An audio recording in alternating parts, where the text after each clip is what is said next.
Em nome do Pai, do Filho e do Espírito Santo. Amém.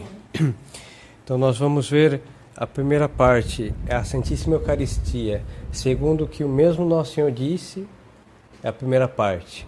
Depois nós vamos ver alguns ensinamentos de alguns padres sobre a Santíssima Eucaristia. E depois nós vamos ver a terceira parte, como receber Nosso Senhor dignamente. A doutrina sobre o Santíssimo Sacramento da Eucaristia sempre foi muito bem entendida pela Santa Igreja, porque Nosso Senhor foi claríssimo. Claríssimo, vamos ver a seguir. O único indivíduo a desacreditar a presença de Jesus na Sagrada Hóstia foi um herege chamado Berengário, já ali na Idade Média. Então nós temos de Nosso Senhor até este herege mais de 1000 anos. E depois de Berengário, Lutero.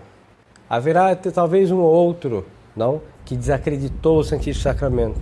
Mas é uma coisa tão clara na Sagrada Escritura e no ensinamento da Igreja e na fé dos católicos que não foi normal duvidar do Santíssimo Sacramento, não?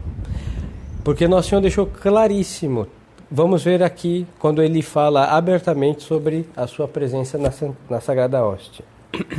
Mas, por influência de Lutero, nós temos o modernismo, que ele é pai do modernismo em certo aspecto, e aí vai desacreditar a presença real no sentido físico. Que naquela hóstia está o mesmo corpo, sangue, alma e divindade de Nosso Senhor, tal qual ele está no céu. E vai colocar uma presença confusa, simbólica, significativa, assim como na bandeira está o país. Eles vão falar, isso daqui é uma imagem, assim como a bandeira, está o país aqui, essa bandeira do Vaticano, bom, representa o Vaticano, ele está aí, simbolizado. Então vão fazer com que aqueles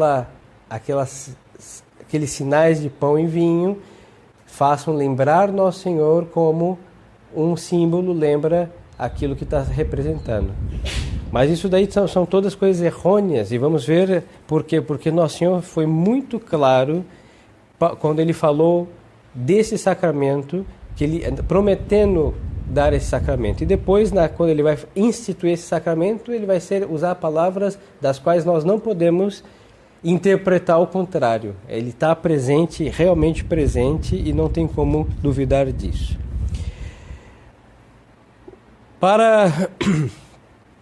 Para aí ir às palavras de Nosso Senhor, nós temos que ir ao Evangelho de São João, o capítulo 6, que é o famoso discurso de Nosso Senhor sobre o pão da vida. Então, nesse capítulo 6, que eu vou ler para os senhores porque realmente é importantíssimo escutar essas palavras de Nosso Senhor.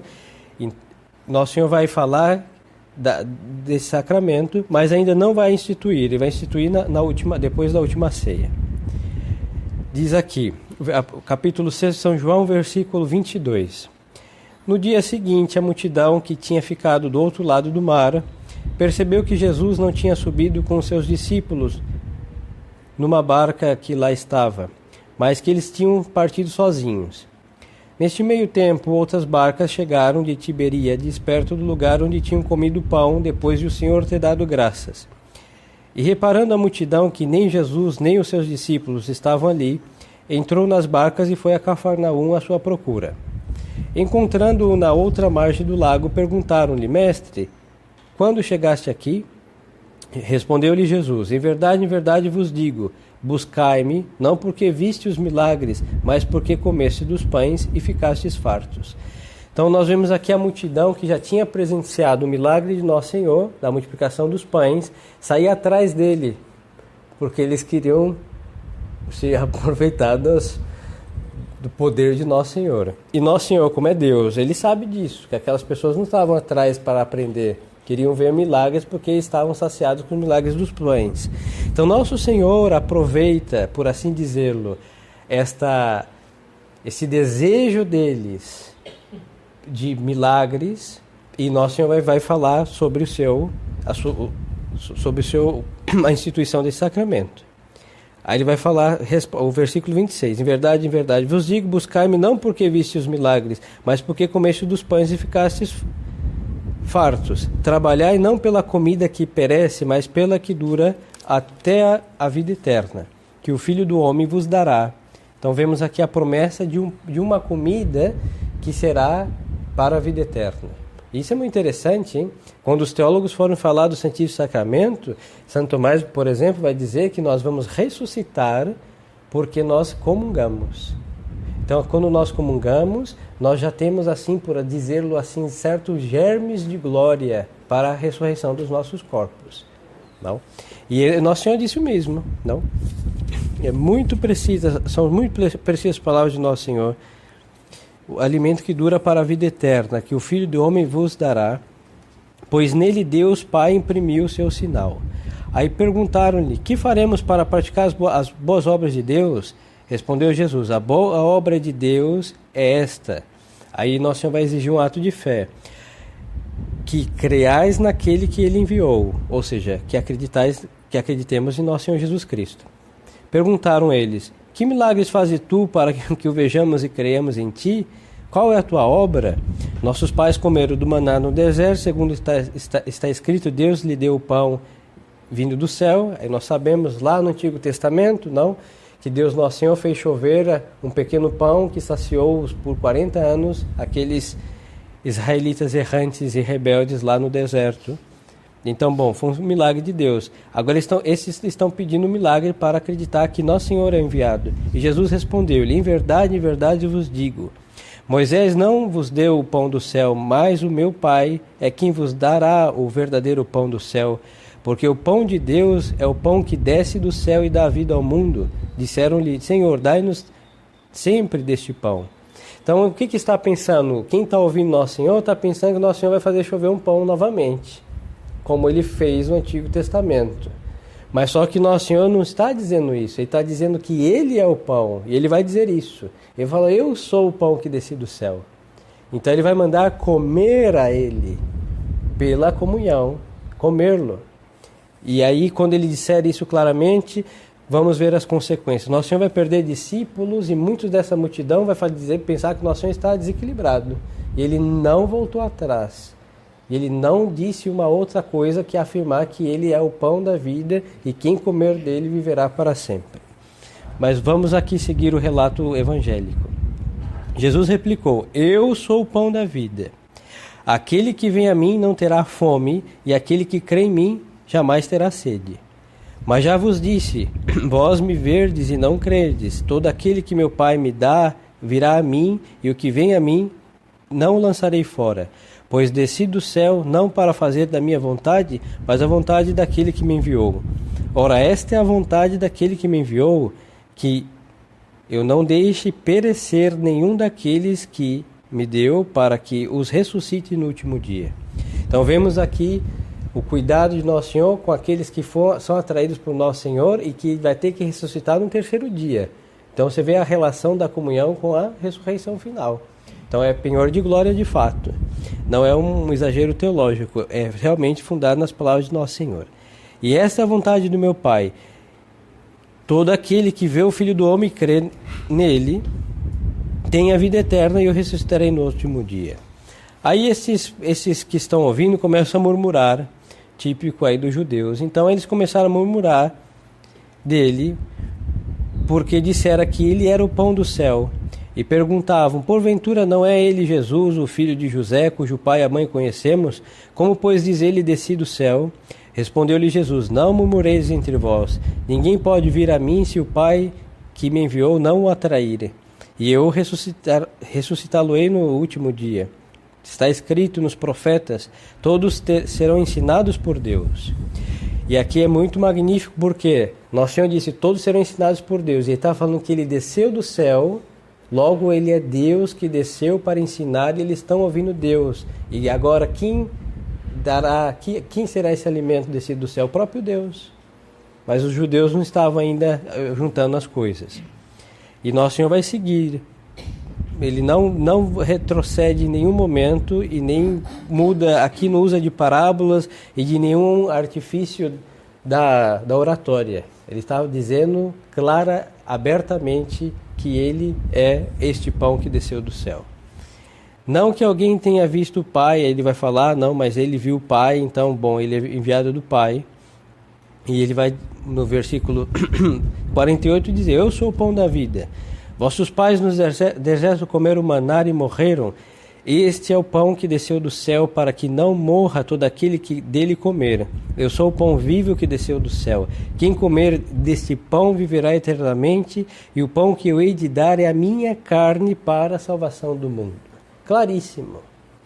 Aí os judeus estão pensando que, num sentido assim, que vão ter que devorar o nosso Senhor. Por isso eles dirão: Senhor, essas palavras são duras, hein?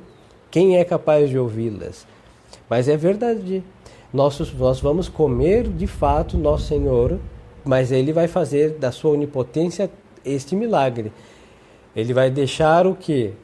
A aparência de um pão, a aparência de um vinho, mas pelo poder da sua palavra Ele vai mudar o ser do pão no seu ser, no seu corpo, sangue, alma e divindade. Então o pão deixa de ser o que era pão, o vinho deixa de ser vinho, mas vem a ser o ser, corpo, sangue, alma e divindade do nosso Senhor. Em palavras precisas, a transubstanciação.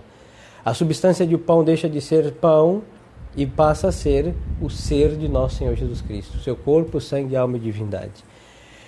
Aí então temos assim nosso Senhor que se dá, mas sem algo que faça o homem se afastar dele, porque se víssemos carne mesmo, como nós vemos, assim com a aparência de carne, seria muito difícil de comungar.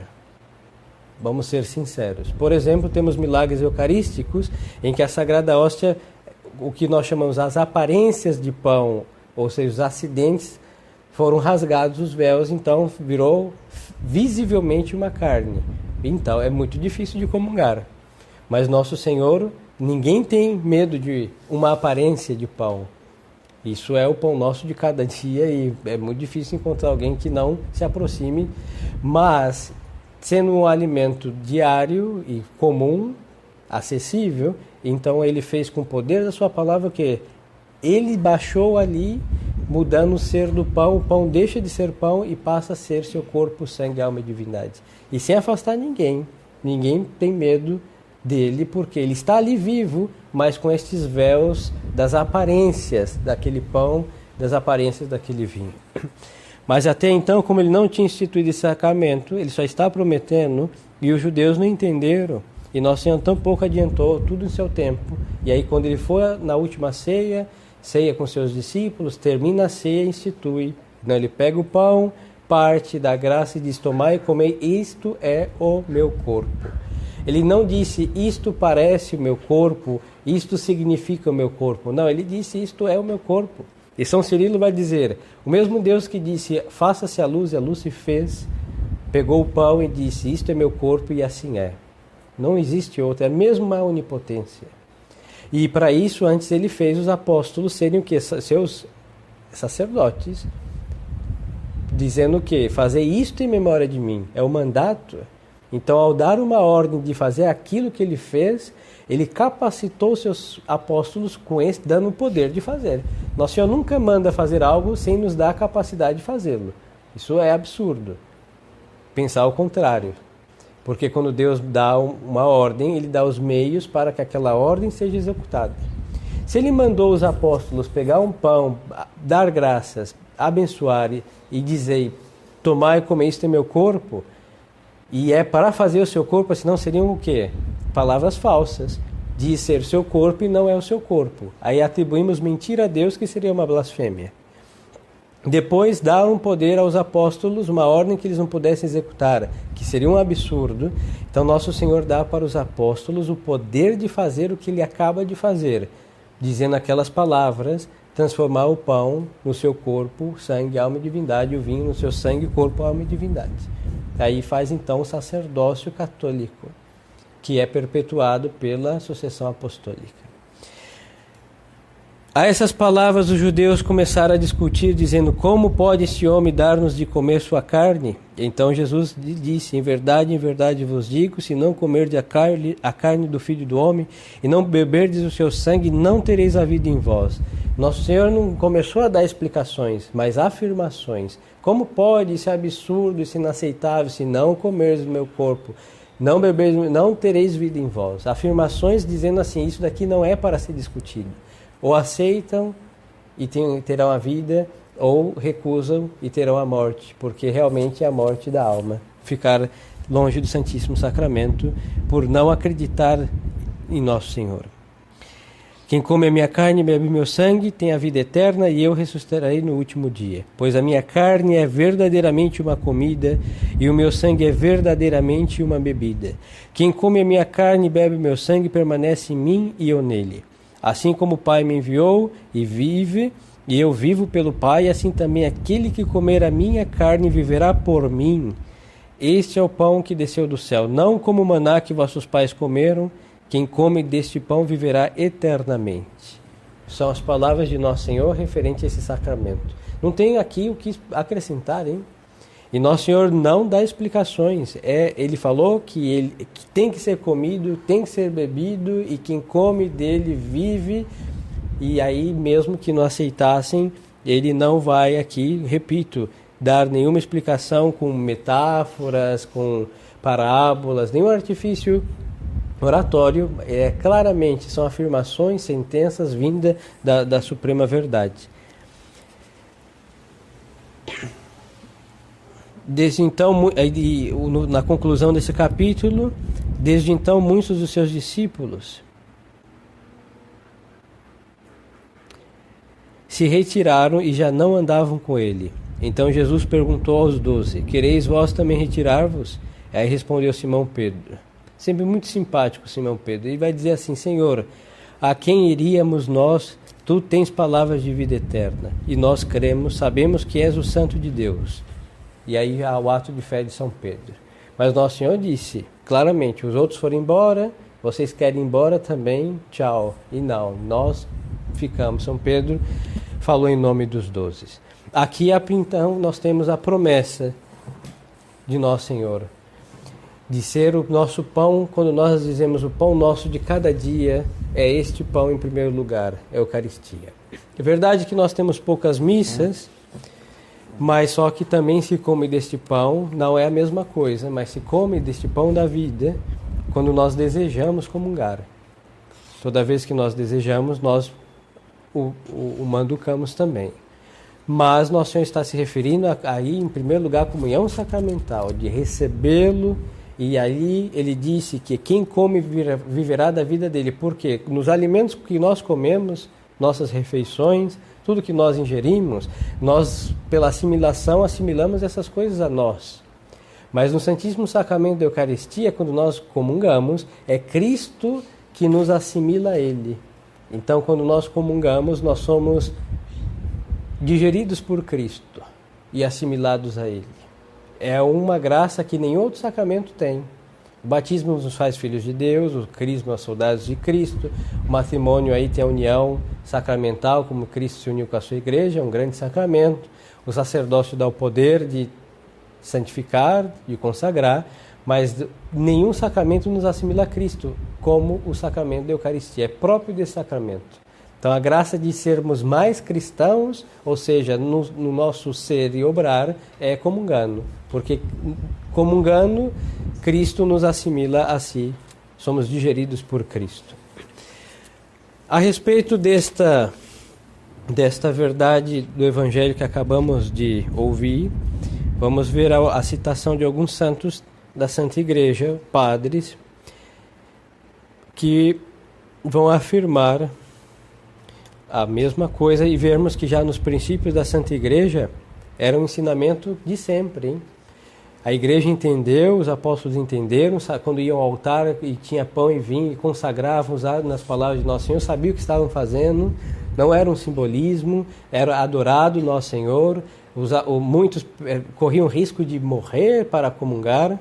Por exemplo, temos que é o padroeiro dos Coroinhas, São Tarcísio, um menino em que lá em Roma, naquele então, quando tinha santas missas escondidas nas catacumbas, não são as catacumbas urbanas como as nossas, era subterrâneas, tinha que ir, se esconder. Tem umas subterrâneas por aqui também.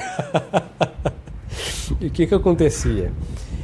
Os sacerdotes ou bispos davam algumas sagradas hóstias para as crianças levarem para os cristãos que estavam presos. Porque as crianças eram puras, também eram cheias de fé, sabiam cuidar muito bem do Santíssimo, e os soldados não iam desconfiar de meninos que estão levando aí o preciosíssimo corpo. Numa dessa, São Tarcísio, ele era acólito, coroinha, e o Papa, creio que era o Papa, o Bispo de Roma, assim, que ele assistia à Santa Missa, ele deu umas sagradas hóstias para levar para os cristãos que estavam lá presos, iam morrer. E aconteceu que os soldados viram que o menino Tarcísio levava com muita devoção algo assim no peito. Ninguém anda assim piamente devoto. Então pegaram o menino e falaram: menino, o que você está levando aí? E ele não falou nada. E aí fazem força e ele segura muito a sagrada hóstia e começam a apedrejá-lo e ele morre.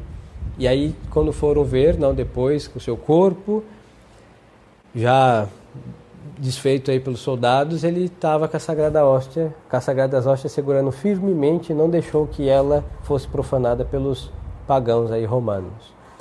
Então vemos aí que se corria risco de morrer para dar o Santíssimo Sacramento para as almas, mas também se morria para proteger ele das profanações. E por quê? Ninguém morre por um pedaço de pão, hein? Seria uma estupidez imensa, assim. E ninguém ia ficar preso por causa de um pedaço de pão. Ninguém é idiota a esse ponto, hein?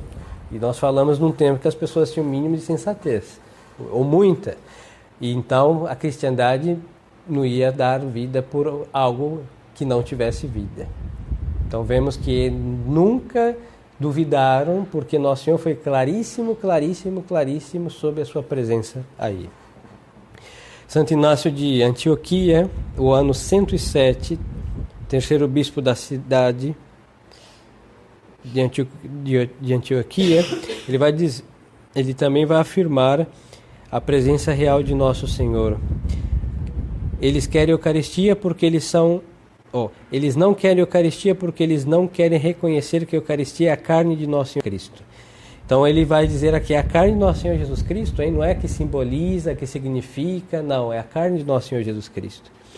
São Dionísio Areopagita, discípulo de São Paulo, primeiro bispo de Atenas, apóstolo da França e primeiro bispo de Paris, chama a Eucaristia a Santíssima Vítima, o sacramento dos sacramentos, a diviníssima comunhão, os diviníssimos. Quase centenário, ele foi igualmente martirizado nos primeiros anos do segundo século. São Dionísio Areopagita, ele é o discípulo de São Paulo, que ouviu a pregação de São Paulo, que pregava sobre a ressurreição de Nosso Senhor, e os gregos riram e disseram que Nosso Senhor outro dia fosse ter com São Paulo, e São Dionísio foi o único que acreditou junto com Damares na pregação de São Paulo. Ao meio deste mesmo século, São Justino Marte, defendendo a causa do cristianismo diante do imperador Antonino, declara expressamente que a Eucaristia contém a mesma carne que o Verbo de Deus tomou no seio da Virgem Santíssima. Então está falando que aquela sagrada hóstia é tal qual mesmo a mesma carne que nasceu de Maria Virgem. Ou seja, é Deus Nosso Senhor. Santo Irineu de Esmirna, século II, bispo de Leão, martirizado no ano 202, testemunha como São Dionísio da fé do Oriente e do Ocidente, diz por sua vez: o pão sobre o qual a consagração é pronunciada é o corpo de Jesus Cristo e o cálice de seu sangue. Você vê que já estamos aqui no 202 anos depois de Cristo, é muito próximo de Nosso Senhor, e ninguém está falando que significa, que faz lembrar, nenhuma dessas estupidezes, está dizendo que é o pão o qual a consagração é pronunciada, é o corpo de Jesus Cristo, o cálice do seu sangue. Tertuliano, um pouquinho anterior, enquanto ao nascimento, 160, diz: recebemos em nossa carne Recebemos em nossa carne o corpo e o sangue de Cristo para que nossa alma viva e se alimente de Deus. Ele não está falando de um símbolo que faz lembrar Deus, não. Come Deus e vive de Deus. Porque a pessoa que nós comungamos é a pessoa divina. A natureza humana, a natureza divina, mas a pessoa divina do Verbo encarnado, o Verbo de Deus. Orígenes também, sacerdote doutor de Alexandria, diz: quando terdes a felicidade de receber o pão e o vinho eucarísticos, comereis e bebereis o corpo e o sangue do Senhor. Chama pão e vinho porque é o que se vê. Tem cheiro de vinho, quantidade, consistência líquida. Pão porque é bom a forma, o gosto, acidentes. Mas só que é o corpo e o sangue do Senhor. Fica muito claro essa afirmação e é o que sempre se acreditou, porque quem disse foi nosso Senhor Jesus Cristo. São Cipriano, de Cartago, vai dizer: nosso Senhor Jesus Cristo, soberano sacerdote de Deus Altíssimo, oferece a Deus seu Pai o santo sacrifício, sob a forma de pão e do vinho. Ele oferece-lhe seu corpo e seu sangue. Então, sob a aparência de pão e vinho, é nosso Senhor que está se imolando nos nossos altares, oferecendo a Deus Pai seu corpo e seu sangue, como sacrifício para adorá-lo, e se oferece a nós para que tenhamos a sua vida. Magno, sacerdote de Jerusalém, contemporâneo de São Cipriano, dizia em suas cartas, aqui citando a Magno: tomando o pão e o vinho, o Cristo disse com toda a verdade: este é meu corpo. Pois não é simples figura de seu corpo e de seu sangue, como imaginavam alguns imbecis. O santo que está assim qualificando quem não acredita. Mas são realmente o corpo e o sangue de Cristo. Sim, Jesus Cristo deu àqueles que creem nele sua própria carne e seu próprio sangue. Ele disse: eu, o santo Deus encarnado, eu vos dou o pão e o vinho e quero que sejam meu corpo e meu sangue. A era apostólica, um pouquinho mais adiante, agora vamos ao século IV, São Nilo escreve: após a invocação e a vinda do Espírito Santificador, o que está sob a Santa Mesa não é mais pão e vinho, mas o corpo e o sangue precioso de Jesus Cristo, nosso Deus. E outros padres vão dizer, conforme o ensinamento tradicional da Igreja Católica: cremos que o pão eucarístico é o próprio corpo de Cristo e o cálice é o sangue de Cristo com toda a realidade e não em figura. Cremos que ao pão que ele disse: este é meu corpo, é verdadeiramente seu corpo, corpo de Cristo. Então, as afirmações dos padres dos primeiros séculos é tal qual um eco das palavras que acabamos de ouvir ao princípio, hein? Nosso Senhor disse: é meu corpo, é meu sangue, quem comer minha carne terá vida e eu ressuscitarei. São palavras precisas e não é uma figura de linguagem, nada dessas coisas, nenhuma, é uma afirmação tal qual, tal qual. E temos muitos outros. Em São Basílio de Cesareia vai dizer: é extremamente útil comungar todos os dias e receber o santo corpo e sangue de Cristo, porque ele mesmo nos disse expressamente: aquele que come a minha carne e bebe meu sangue tem a vida eterna. E aí vamos ter também Santo Hilário que diz: foi o próprio Cristo que disse: minha carne é verdadeiramente comida e meu sangue é verdadeiramente bebida. Aquele que come a minha carne e bebe meu sangue permanece em mim e eu nele. Não resta nenhuma dúvida, é verdadeiramente sua carne e verdadeiramente seu sangue. Vamos aqui começar a dar voltas em círculos, porque realmente todos os que tiveram sanidade na fé são capazes de ouvir as palavras de Cristo e saber o que ele está dizendo. Não precisamos ser nenhum exegeta, não um perito em Sagrada Escritura. Se nosso Senhor disse que é sua carne, é sua carne. Ele está falando às pessoas simples que ali estavam ouvindo, e não precisamos de nada mais do que isso. As palavras de Cristo que expressam a intenção de Cristo nosso Senhor, e é isso que os padres estão repetindo, porque não tem nada a acrescentar. E o mais famoso de todos, São Cirilo, patriarca de Jerusalém, tem uma citação aqui muito importante.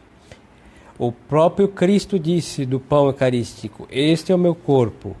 Quem ousará doravante duvidar?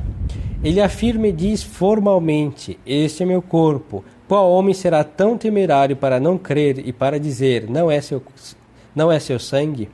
Uma vez nas bodas de Caná, Cristo Jesus transformou água em vinho. Nós cremos. E quando ele aqui transforma o vinho em seu sangue, hesitaremos em crer?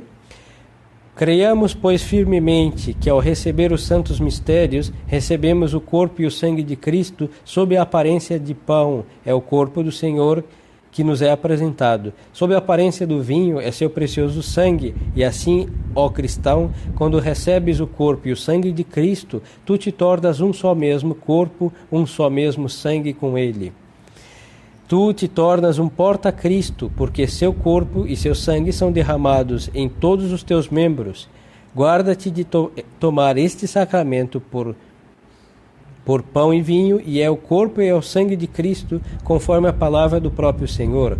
Não te leves pelos sentidos, que só a fé te guie e te confirme, e tem por certíssimo que sim, o corpo e o sangue do teu Deus que recebes. O que te parece ser pão não é pão, mas o corpo de Cristo, e o que parece ser vinho não é vinho, mas o sangue de Cristo. Claríssimo, claríssimo. E a fé dos primeiros séculos é a fé da Santa Igreja sempre. São Cirilo é do ano 315 ao 386 da era católica. Depois, São Efrém, e é o último que vou citar aqui, o corpo de Jesus une-se, mistura-se ao nosso corpo, seu sangue puríssimo se espalha em nossas veias, enche-nos inteiramente. Por que sondar mistérios insondáveis? Se procuras compreender, não crês mais. É preferível crer com toda a simplicidade, receber com uma fé plena e perfeita o corpo imaculado e o sangue do teu Deus. Então, diante destas afirmações de Santo Efrém, do diácono de Edessa, vamos aqui considerar então o que nós precisamos para comungar devotamente. Alguns conselhos. Primeiro que no caso dos senhores são poucas as missas que nós temos. Isso devia ajudar-nos a comungar com devoção, porque quando nós temos saudades e recebemos nosso Senhor, nós vamos recebê-lo muito mais devotamente do que cair numa rotina de uma comunhão diária e rotineira, que vai ser nada mais que pelo o hábito. Não estou dizendo que isso seja uma coisa ruim. Seria excelente termos uma paróquia católica e comungar todos os dias, mas aí o grande inimigo seria o quê? Lutar contra o descaso que a rotina faz, tratar as coisas com descaso. Não precisaríamos aí, com a graça da comunhão, tratar Nosso Senhor com mais esmero, carinho. Mas o tempo, que por um lado é prejudicial, por outro lado podemos tirar algo benéfico, ter saudade do Santíssimo Eucaristia. O primeiro modo de comungar Nosso Senhor é desejá-lo. Quando nós desejamos Nosso Senhor, nós de fato já estamos unidos a Ele, nos unindo a Ele. Então é a comunhão de desejo chamada, comunhão espiritual propriamente dito. Então toda vez que nós estamos desejosos de comungar, estando na divina graça, nós podemos falar, Senhor, venha a minha alma, desejo comungar seu corpo, sangue, não, ou com palavras semelhantes. Nós recebemos a graça do sacramento. Agora, estas comunhões espirituais feitas pelas almas que têm saudades do Santíssimo Sacramento da Eucaristia, é um primeiro conselho que lhes dou para comungar melhor, porque entre tantos desejos de comungar a Nosso Senhor e expressando a Nosso Senhor esse desejo de receber seu corpo e sangue, vai fazer com que a nossa alma esteja sempre inclinada a Nosso Senhor. O desejo já é apontar a Deus. Não estou dizendo que é suficiente. Nós não vivemos de desejos, mas só que o desejo vai fazer com que a vontade esteja direcionando para o alvo em supremo, que é recebê-lo. Então, quando nós tivermos santas missas, nós vamos aí fazer o nosso desejo, porque vamos comungá-lo sacramentalmente. Não for desejado e nós comungamos porque vamos estar na Santa Missa, depois de tanto tempo, vai ser uma comunhão a mais, como a comunhão daqueles que talvez comungam todos os dias por rotina. E a comunhão, é verdade que o sacramento produz a graça por ele mesmo, o Santíssimo Sacramento da Eucaristia. Nós comungamos, não estando em pecado mortal, o que acontece? Nosso Senhor nos assimila a Ele. Mas as almas que forem mais devotas e desejosas de Nosso Senhor vão alcançar muito mais graças do que a alma tíbia e distraída. E para vencer a tibieza é o santo desejo. E as distrações, é verdade que tendo a Santa Missa recebendo Nosso Senhor, tem as graças da Santa Missa que ajudarão a recebê-lo com devoção também. Outro conselho que dou para a comunhão ter mais fruto é que quando estivermos com Santa Missa, preparar a nossa comunhão. Nós preparamos a nossa confissão. Isso deve ser feito, exame de consciência. Mas só que nós esquecemos de antes de dormir, a noite anterior à comunhão, de ler alguma coisa para excitar nossa alma no amor a Deus Nosso Senhor.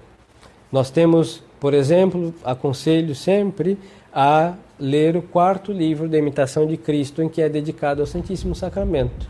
Então, depois de todos os afazeres, na oração da noite, higiene pessoal, a despedir as mensagens noturnas, aí, dizer tchau para todos, a última coisa que deveríamos fazer é ler alguns versículos da Imitação de Cristo que trata desse sacramento, o livro 4º, e esperar o sono pensando no que acabamos de ler.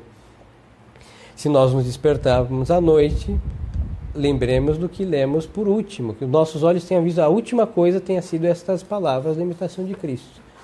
E ao se despertar pela manhã, ficar com a mensagem que dava aquele tanto de parágrafos lidos, não precisa ser o livro inteiro, algumas frases assim, suficientes, e assim a nossa alma, ao princípio do dia, estará já apontada para o santo altar do sacrifício para receber Nosso Senhor imolado. Isso é um grande meio, ajuda muito, porque as coisas que nós não preparamos, nós não damos importância. É assim de simples, hein? Seja na vida pessoal, profissional e na espiritual. O que não tem preparação será tratado com descaso. É simples assim. E diante do mais importante ato da religião, que é a Santa Missa, e unir-se a este sacrifício da Santa Missa pela comunhão, que é a união mais perfeita possível, nós então temos que fazer uma preparação. Essa é uma. Podemos rezar várias jaculatórias, pedindo a Nossa Senhora que prepare nosso coração a Nosso Senhor para recebê-lo, e assim Deus, o Espírito Santo, iluminará cada alma, dando uma luz específica, para que tenha um meio, desde que procure e encontre um meio para receber dignamente Nosso Senhor Jesus Cristo. Se nós fizermos, por exemplo, essas duas coisas, já temos um bom caminho trilhado. Mas vou dar uma terceira, que fará com que estas duas mencionadas tenham a sua eficácia. É nós apartar nossa alma de tudo aquilo que ofende a Deus, o pecado. Porque o que nos impede de comungar? É não ter idade, uso de razão, mas se alguém comungasse sem uso de razão, só que não produzia os frutos que dependem da devoção pessoal para aquela alma. Não seria algo sacrílego, de modo algum. Mas só que o que realmente impede a nossa alma ter Nosso Senhor é o pecado mortal. O pecado mortal pessoal, ou seja, qualquer ofensa feita aos mandamentos de Deus, qualquer decreto de Deus não observado. Então, diante do pecado mortal, mesmo que por um escorregão, qualquer fragilidade, tenhamos caído nessa desgraça, o que fazer? Se levantar pelo arrependimento. Da mesma forma que o desejo faz alcançar Deus, Nosso Senhor, e comer do seu corpo, pela comunhão espiritual, não tendo um sacerdote para se confessar, depois de qualquer pecado, eu também alento diante do pecado venial, pedir perdão a Deus, falar assim, tenha piedade de mim, não? E injetar já na alma arrependimento, propósito firme, porque uma alma que está acostumada a ficar muito tempo longe do sacramento, ela vai buscar neste mundo consolos para tentar tapar aquele grande abismo que só Deus pode encher, e aí fica num estado em que nós vemos que os sacramentos são comum ou tê-los ou não tê-los. Não. Então, agora, ao cair num pecado, diante de Deus se arrepender, o que nós vamos fazer? Nós vamos fazer com que a nossa alma realmente busque Deus Nosso Senhor. E mesmo não tendo sacramento, mas a infinita bondade de Deus é tão misericordiosa que faz com que tenhamos, aqueles que buscam, encontrarão. E depois teremos o sacerdote, vamos fazer a nossa confissão, mas a nossa alma não vai estar aí afogada, morreu afogada na imensidade do mar da iniquidade de nossas faltas. Isso não. Então são meios simples que farão com que quando tenhamos o Santíssimo Sacramento, nossa alma tenha frutos. E aqui eu vou ler para o senhor e concluo com o capítulo 4 do livro 4 dos admiráveis frutos que se colhe daqueles que vão comungar com devoção. Aí vai dizer aqui, e com isso vai ser a nossa conclusão. Voz do discípulo: Senhor meu Deus, preveni vosso servo com as bênçãos da vossa doçura, para que mereça digna e devotamente chegar-me a vosso augusto sacramento. Despertai meu coração para vós e tirai-me desse profundo entorpecimento. Visitai-me com a vossa graça salutar, para que goze em espírito vossa doçura e que com abundância está oculta nesse sacramento como em sua fonte. Iluminai também meus olhos para contemplar tão alto mistério e fortalecei-me para crer nele com fé inabalável. Porque esta obra de vossas mãos e não de poder humano, sagrada instituição vossa e não invenção dos homens. Ninguém, com efeito, de si mesmo é capaz de conceber e compreender este mistério que transcende a própria inteligência dos anjos. Que, pois, poderei eu, pecador indigno, pó e cinza, investigar e compreender de tão alto e sagrado mistério? Senhor, na simplicidade do meu coração, com firme e sincera fé, obedecendo o vosso mandato, me aproximo de vós, com esperança e reverência, e creio verdadeiramente que estáis presente no Santíssimo Sacramento, Deus e homem, pois quereis que vos receba e que me una convosco em caridade. Por isso imploro vossa clemência e vos suplico a graça particular de que todo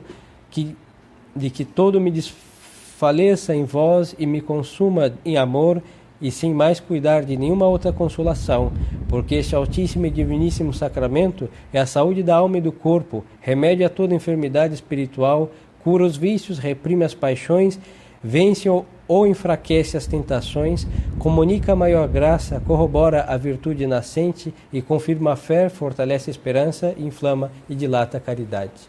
Então a alma devota que está falando a Deus, hein? E é tal qual, porque se olharmos aqui a nossa indignidade, nem os anjos comungam, hein? É verdade que os anjos adorando a Deus o comungam espiritualmente, mas se nós olharmos as nossas faltas, realmente ninguém em si é digno. Mas Deus Nosso Senhor disse para ir comê-lo, e Ele dá a graça, Ele lava a nossa alma na confissão, não nos purifica. Então temos que ir a Ele porque é assim, ou ir a Ele ou desfalecer, não? E estas palavras de imitação de Cristo vão enfervorizando a alma. Não só essa, todo o livro 4, recomendo vivamente que sempre leiam. E vai continuar aqui a alma devota. Muitos bens concedestes e concedeis ainda a miúdo aos vossos amigos nesse sacramento, quando devotamente comungam. Ó Deus, meu amparo da minha alma, reparador da humana fraqueza e dispensador de toda consolação interior, porque lhes infundis abundantes consolações contra várias tribulações e os levantais do abismo do próprio abatimento, a esperança da vossa proteção, e os recriais e iluminais interiormente com a nova graça, de sorte que os mesmos que antes da comunhão se sentiam inquietos e sem afeto, depois de recriados com manjar e a bebida celestiais, se sentem melhorados e fervorosos. Tudo isto prodigalizais aos vossos escolhidos, para que verdadeiramente conheçam e evidentemente experimentem quanta fraqueza têm em si mesmos e quanta bondade e graça alcançam de vós. Pois de si mesmos são frios, tíbios, insensíveis, por vós, porém, tornam-se fervorosos, alegres e devotos. Quem porventura se chegará humilde à fonte da suavidade, que não receba dela alguma doçura? Ou quem junto de um grande fogo deixará de sentir algum calor? E vós sois a fonte sempre cheia e abundante, o fogo que sempre arde sem jamais se apagar. Por isso, se me não é dado aurir da plenitude desta fonte, nem beber até me saciar, chegarei todavia meus lábios ao orifício do canal celeste, a fim de que receba daí ao menos uma gota para refrigerar minha sede e não morrer de secura. E se não posso ainda ser todo celestial, nem tão abrasado como os querubins e serafins, contudo me empenharei por permanecer na devoção e dispor meu coração para que pela recepção humilde deste vivificante sacramento, receba ao menos uma tênue faísca do divino incêndio. O que me falta, porém, ó bom Jesus, Salvador Santíssimo, supriu pela vossa bondade e graça, pois vos dignaste chamar-nos todos a vós, dizendo: vinde a mim, todos os que penais estáis sobrecarregados, e eu vos aliviarei. Na verdade, eu trabalho com o suor do meu rosto, sou atormentado com as angústias do coração, estou carregado de pecados, molestado de tentações, embaraçado e oprimido com muitas paixões, e não há ninguém que me ajude, livre ou salve, senão vós, Senhor Deus, Salvador meu, a quem me entrego com tudo que me pertence, para que guardeis e leveis a vida eterna. Recebei-me por honra e glória de vosso nome, pois me preparaste para a comida e bebida, o vosso corpo e sangue, e concedei-me, Senhor, Salvador meu, que com frequência de vosso mistério se aumente o fervor e a devoção da alma. Então essas palavras realmente encerram em si o que é o fruto da comunhão, que é desejar estar unido a Deus. Este é o maior fruto. Por isso as almas que comungam querem comungar mais, porque em cada comunhão Deus vai se dando nessa intimidade para a alma, e as almas ficam realmente mais desejosas de Deus. Numa comunhão, Deus não vai saciar todas os nossos desejos de nossa alma, senão seria só uma comunhão. A primeira e única comunhão. Seria a única, não seria nem a primeira. A primeira supõe as outras. Então, grande união com o nosso Senhor. Para concluir, eu conto brevemente, resumidamente, a história que aconteceu com as dominicanas, creio que fim da Idade Média já. Havia uma menina chamada Imalda, e ela era muito pequenininha, mas muito devota, assistia à missa com muita frequência, não? E aconteceu que ela sempre pedia para as freiras para fazer a sua primeira comunhão. E ela não tinha idade, é muito pequena. Antigamente esperavam muito tarde para dar a comunhão, alguns excessos que São Pio X corrigiu. E em uma ocasião ela desejou tanto Nosso Senhor, com tanto fervor de alma, que a comunhão, a Sagrada Hóstia saiu das mãos do padre e foi, ela abriu a boca e recebeu.